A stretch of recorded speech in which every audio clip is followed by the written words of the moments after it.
You "Too old to dare be a defy bride," he me, said, boy? until the most This feared alpha took her treason hand and ends said, now. "You're mine." Its people spoke often of curses and of bloodlines that carried secrets too heavy to bear. Among these secrets was one that few dared speak aloud, that of Lady Alara, the last daughter of a noble line thought to be fading into memory. Alara's family once held power in the western valleys, their banners flying proudly from the crumbling towers of their estate. Now, their halls were quiet, dust settling on the worn tapestries, the stone walls echoing only with the memories of laughter long past. At 28, Alara lived in solitude, her days measured by the sun's rise and fall, and her nights filled with candlelight and the rustle of old books. She was a woman of intelligence, of pride, and of hidden strength, yet her heart carried the weight of years of rejection. "Too old to be a bride," the court had said when she was younger, dismissing her as a relic of her own line, a shadow of what might have been. That phrase had burned into her, lingering in the corners of her mind like a ghost she could not shake. In Veloria, women were prized for youth, for beauty, for their ability to secure alliances. A woman like Alara, wise, capable, and alone, was considered a curiosity at best, a burden at worst. Yet she carried herself with dignity. She walked through her gardens, now wild and untamed, with a calm air, touching the petals of flowers that refused to die despite neglect. The wind whispered through the mountains, carrying hints of something ancient, something alive, and Alara felt it stir in her chest, though she did not yet understand why. The kingdom was preparing for the moonlight ball, a celebration of the harvest and the strength of the royal family. Masks would be worn, dances performed, alliances forged, and whispers shared in secret corners. Alara had received no invitation. Few expected her to attend. Yet something inside her urged her to venture into the world beyond her estate. Perhaps it was curiosity. Perhaps it was longing. Perhaps it was fate. On the night of the ball, the grand halls of the palace shimmered with torchlight and silver chandeliers. Nobles in elaborate gowns and tailored coats mingled, their laughter echoing against the stone walls. The air was thick with music, and the scent of exotic flowers imported from distant lands. Alara moved through the crowd with quiet grace, her gown dark but elegant, her mask simple but striking. She was a shadow among the revelers, unnoticed and yet impossible to ignore. Then he appeared, Kale. The mere mention of his name sent shivers through those who dared speak it. He was the leader of the Wolf Guard, a force whispered of in fear and awe. His presence was commanding, and yet there was a strange beauty in the way he carried himself, a grace that belied the danger he represented. His eyes, dark as the night sky, scanned the crowd with an intensity that made hearts falter. And when they fell on Alara, the room seemed to shift, the music dimming, the chatter fading as though the world itself held its breath. He moved toward her with a steady, almost predatory calm, each step deliberate, and yet Alara felt no immediate threat. Instead, a strange pull, magnetic and unavoidable, tugged at her chest. The crowd parted instinctively, whispers swirling around her like a storm. "You," Kale said, his voice low, yet carrying across the marble hall as though it belonged only to her. "You are mine." The words were not loud, yet they carried a weight that pressed on Alara's heart. She felt fear, yes, but also a spark of something entirely unfamiliar. The thrill of being seen, truly seen, by a force unlike any other in the world. The court gasped. Whispers became murmurs. Alara's lips parted, but no words came. How could one man claim her in a room filled with hundreds? Kale extended his hand. It was both an offer and a command, and Alara, despite herself, felt drawn to it. Her fingers brushed his, tentative, and a shock ran through her, as if their touch had awakened something long buried in her bloodline. "Who are you to claim me?" she asked, her voice steadier than she felt.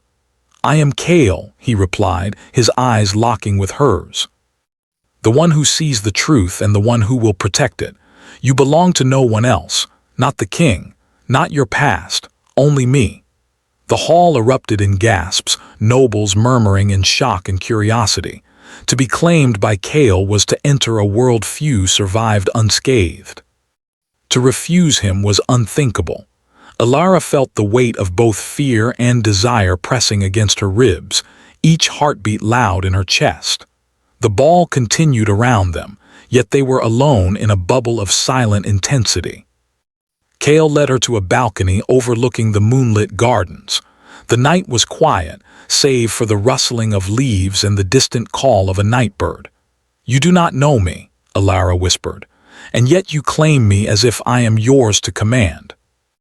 Kale's expression softened, though only slightly, and for the first time she glimpsed something hidden behind the armor of fear he wore, loneliness and perhaps a hint of longing. "I do not command you," he said. "I offer you a choice. But understand this, some fates once set in motion cannot be undone." Alara felt the words resonate in her very bones.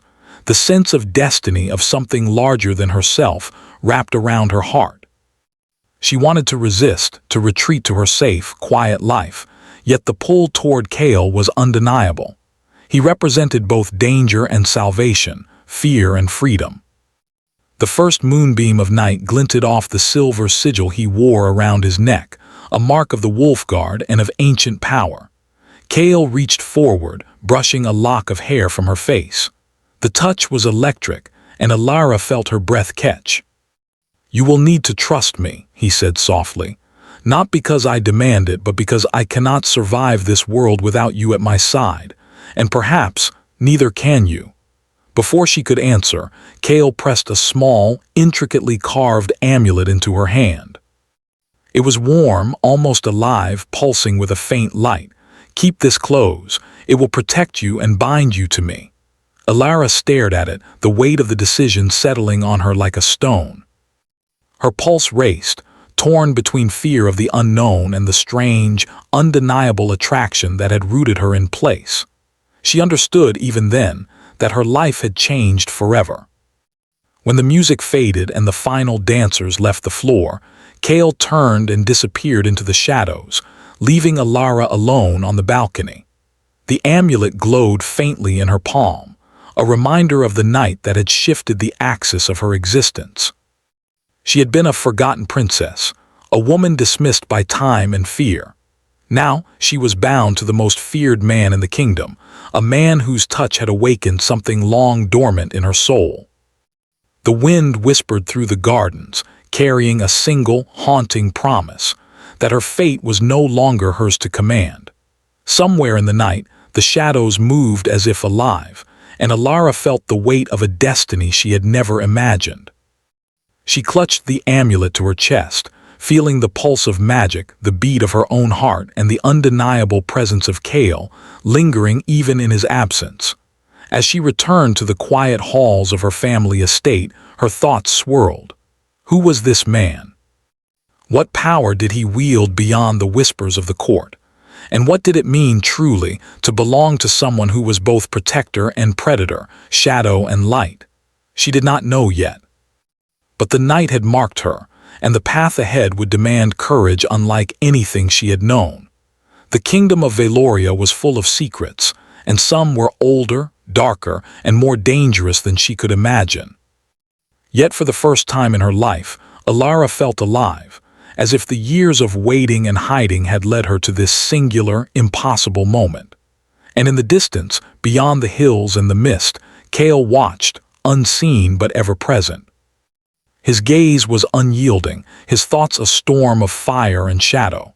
She was his, not by demand perhaps, but by the threads of fate that wove their destinies together in ways neither could yet understand. The night ended, but the story had only begun.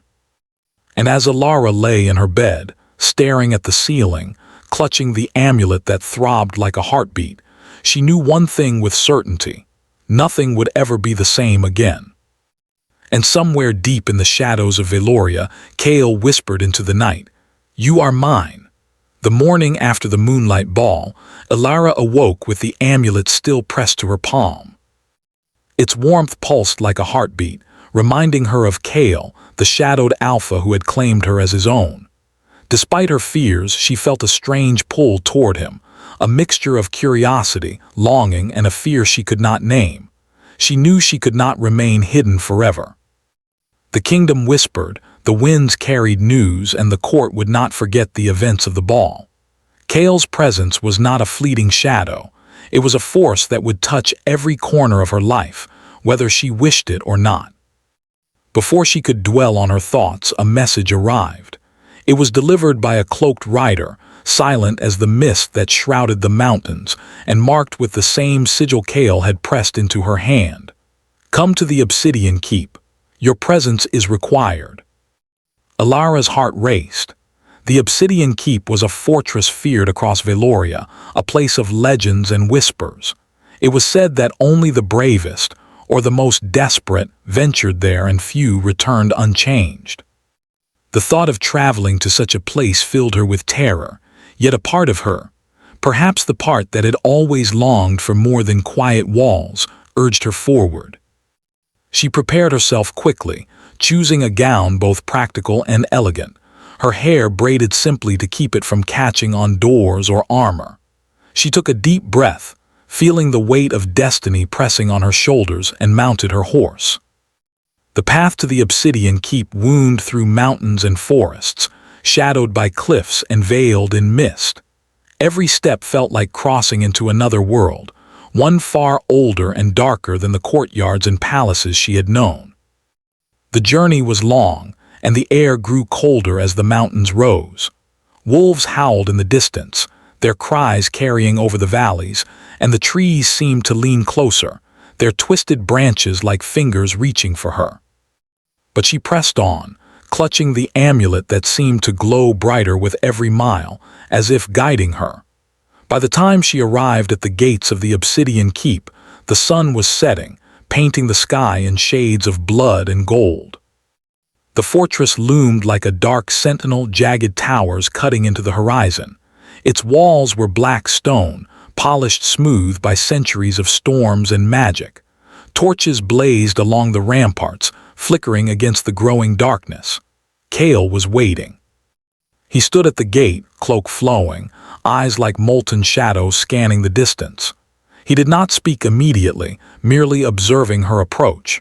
When she drew closer, he extended his hand, the same commanding presence he had displayed at the ball. "You have come," he said, voice low and steady, carrying both approval and warning. Alara nodded, trying to keep her fear in check. "I have," she replied. "I do not know why I must come, but I am here." Kale studied her for a long moment, as if weighing the strength in her heart. Then, without another word, he turned and led her inside the keep. The gates closed behind them with a thunderous sound, echoing through the halls like a drumbeat of destiny. The interior of the keep was unlike anything Alara had imagined. Vast halls stretched endlessly, lined with armor and banners, tapestries depicting battles long past, and chambers glowing with the faint light of enchanted torches. The air carried a scent of iron, wood, and something older, magic, power, and history intertwined. Kale led her to a chamber at the heart of the fortress. Its walls were lined with books, ancient artifacts, and symbols she did not recognize. A fire crackled in the hearth, casting flickering shadows across Kale's stern face. "You must understand," Kale began, his voice softer now, "that your presence here is not simply for my claim, nor for the whim of the kingdom. There is a war coming, one that has been fought in shadows for centuries. And your bloodline, your power, is part of what may decide the outcome." Alara's eyes widened. She had always known her lineage carried weight, but she had never imagined it could mean this. "I am no warrior," she said softly. "I have no skill in battle." "How could I be part of such a war?" Kale's expression softened, though only slightly. "Strength comes in many forms, Lady Alara. Some wield swords, some wield words. Some wield the courage to stand when all seems lost. I will teach you what you must know. But first, you must trust me." Alara hesitated. Trust was not something easily given, especially to a man whose power had inspired fear across the kingdom. and yet there was no denying the pull she felt toward him, a force that went beyond reason. She nodded, silently accepting the dangerous path she had stepped onto. The following days were unlike anything she had known. Kale introduced her to the ways of the Wolf Guard, the elite warriors sworn to protect the kingdom from unseen threats. They were fierce, loyal, and strange, half human, half beast in their mannerisms, shadows moving in silence. Alara observed them closely, learning the discipline, the rituals, the magic that guided their actions. Kale himself became both teacher and enigma. He was merciless in training, yet patient with her mistakes. He challenged her, tested her courage, and forced her to confront her fears. And in quiet moments when the night was deep and the world seemed to hold its breath, he shared stories of his past, of a boy prince betrayed, of a line cursed, and of the solitude that had forged him into the feared alpha he was today. Alara listened, captivated and unsettled. She saw a man who was terrifying in his strength, yet vulnerable in ways he rarely admitted. She felt the walls of fear she had built around herself begin to crumble, replaced by a dangerous curiosity and a tentative admiration. One evening, under a blood-red moon, Kale took her on a hunt in the surrounding forests. The air was crisp, the scent of pine and earth filling her senses. Wolves accompanied them, silent and obedient, moving as shadows through the trees. It was exhilarating and frightening in equal measure, and Alara found herself relying on Kale in ways she had never relied on another. They moved through the forest in silence, each step measured.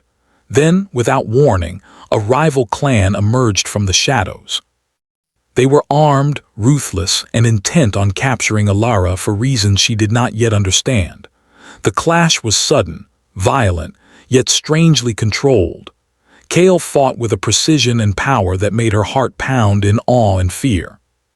In the chaos, Kale was struck by an arrow, stumbling to the ground. Alara's scream cut through the night, and instinctively she rushed to him. Despite her fear, she lifted him, supporting his weight, feeling the strength of his pulse beneath her hands. In that moment, she understood the gravity of their bond. Without her, Kale could die, and without him, she could be lost to the dangers of the world outside. The battle ended as swiftly as it began, the rival clan retreating into the night. Kale lay wounded yet alive in the shadowed clearing. His eyes met hers, and for the first time, vulnerability touched his gaze. "Do you see?" he whispered, his voice hoarse. "This world, it will not spare us, but together we may survive." Alara nodded, determination sparking in her chest. She had entered this world as a reluctant participant, unsure of her place. Now she felt the first stirrings of courage. She would not be a passive figure in this story. She would fight, learn, and endure. She would not let fear rule her. As they made their way back to the obsidian keep, Kale leaned on her, his strength diminished but his resolve unbroken. The journey was silent, each step heavy with thought. Alara knew that their connection had deepened in ways neither could yet articulate, through danger, through trust, through the quiet acceptance of vulnerability. Returning to the keep, Alara tended to Kale's wounds, her hands steady despite the adrenaline still coursing through her veins. He watched her work, an unspoken understanding passing between them. He had claimed her as his own, and yet in this moment she was saving him, proving her own strength and worth. That night, as she lay in her room, the fire flickering low, Alara realized that her life had changed completely. She was no longer the forgotten princess of a fading line. She was part of something larger, something dangerous and beautiful. And Kale, the man who had first terrified her, had become a figure she could not ignore, both a protector and a shadow she could not escape. Outside, the wolves howled, a haunting chorus that carried across the mountains. The night seemed alive, watching, waiting. And somewhere in the darkness, the rival clan plotted, the shadows of the past stirring once more. Alara clutched the amulet, its warmth a reminder of the bond that had begun to form between them.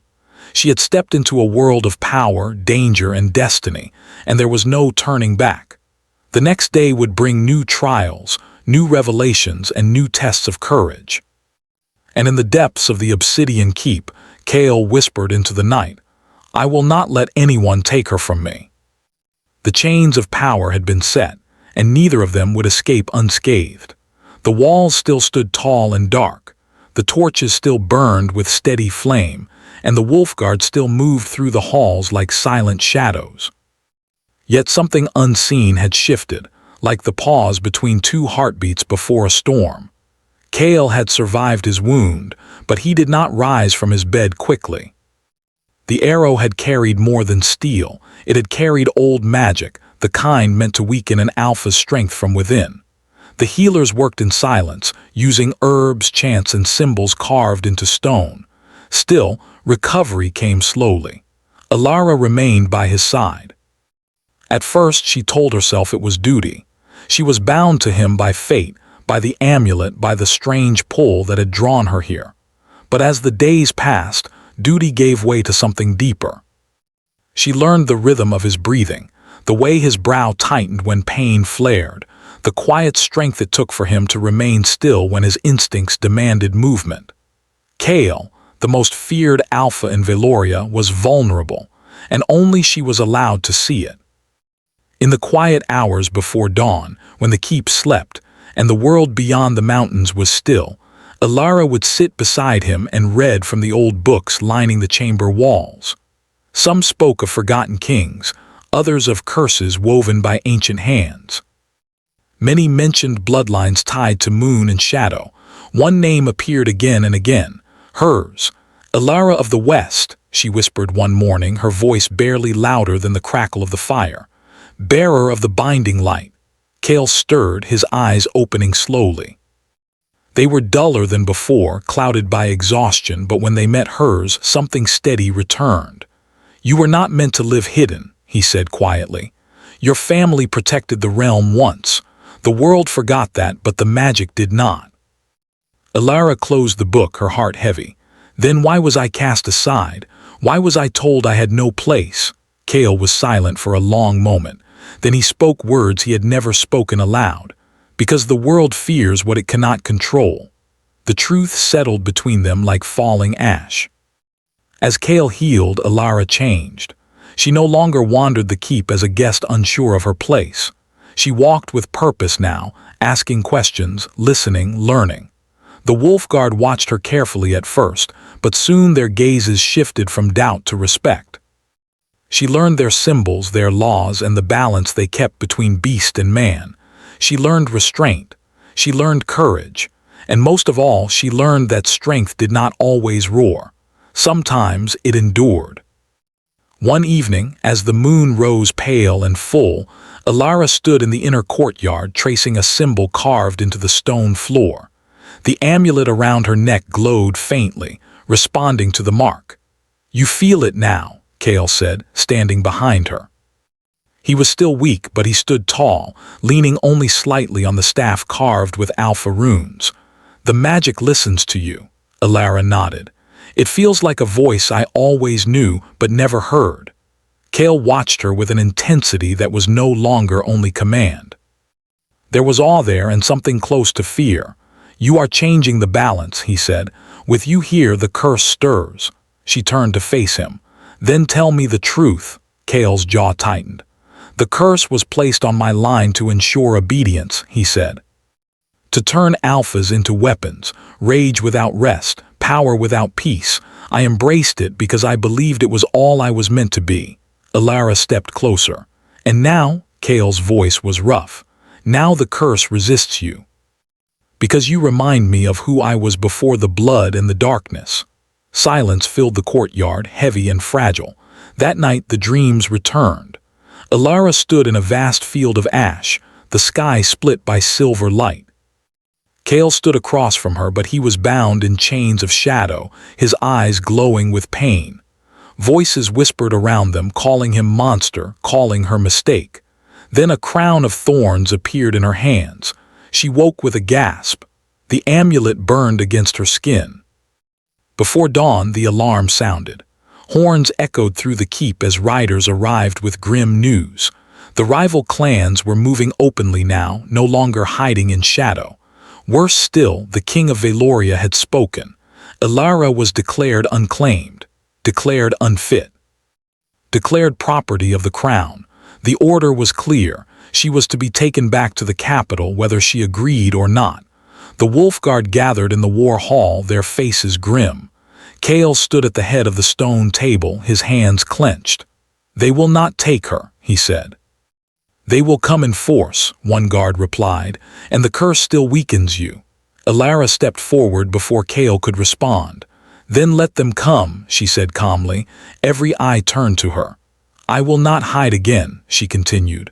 "I will not be spoken for, traded or erased.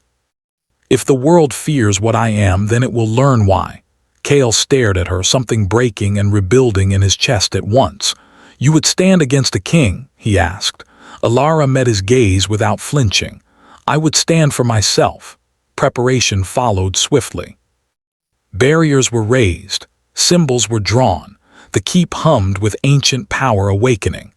Ilara worked beside the elders, her hands steady as she traced lines older than memory. The magic flowed through her easily now, no longer foreign. Kale watched from the shadows, torn between pride and fear. As night fell, the army arrived.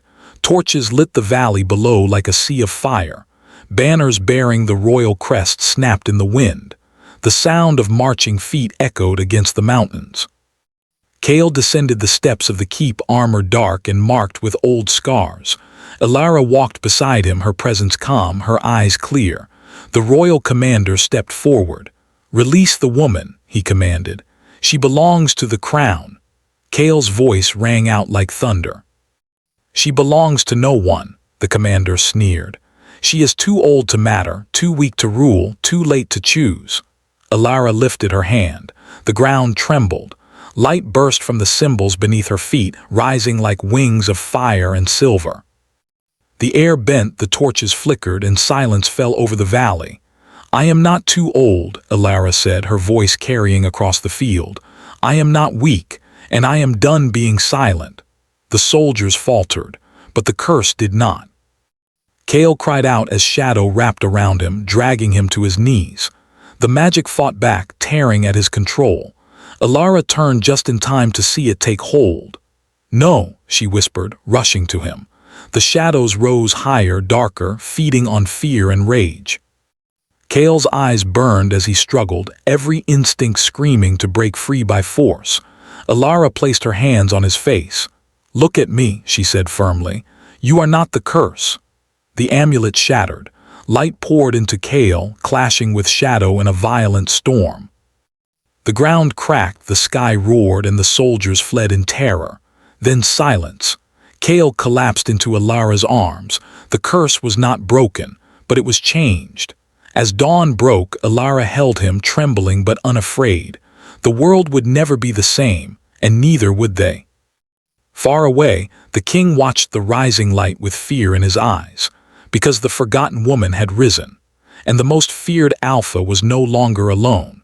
The valley below the obsidian keep was quiet, too quiet for a land that had known fear and marching armies only hours before. Smoke drifted in thin lines across the broken ground, and the wind carried the scent of ash and stone. The royal banners lay abandoned, torn and trampled, their promise of control shattered. Ilara sat against the cold stone of the courtyard, Kale's head resting in her lap. He was alive. That truth alone felt like a miracle. His breathing was slow but steady, his face pale. The shadows that once clung to him now faded into faint scars across his skin. The curse had not vanished, but it no longer ruled him. It no longer screamed. Ilara brushed her fingers through his dark hair, exhaustion weighing on her bones. She had given more than she realized, strength, will, and a piece of herself she could never take back. The elders approached quietly. "You changed the binding," one of them said, all clear in his voice. "No one has done that in centuries." Ilara looked down at Kale. "I didn't break it," she said softly. "I shared it." The elder nodded. "That is why it listens to you." Kale stirred. His eyes opened slowly, unfocused at first, then locking onto hers. For a moment fear flashed across his face, not of enemies, not of battle, but of what he might see reflected in her gaze. "Alara," he rasped. "Did I?" "You stayed," she said gently. "You fought it." His hand trembled as he reached for hers. "I almost lost you," she leaned closer. "You didn't."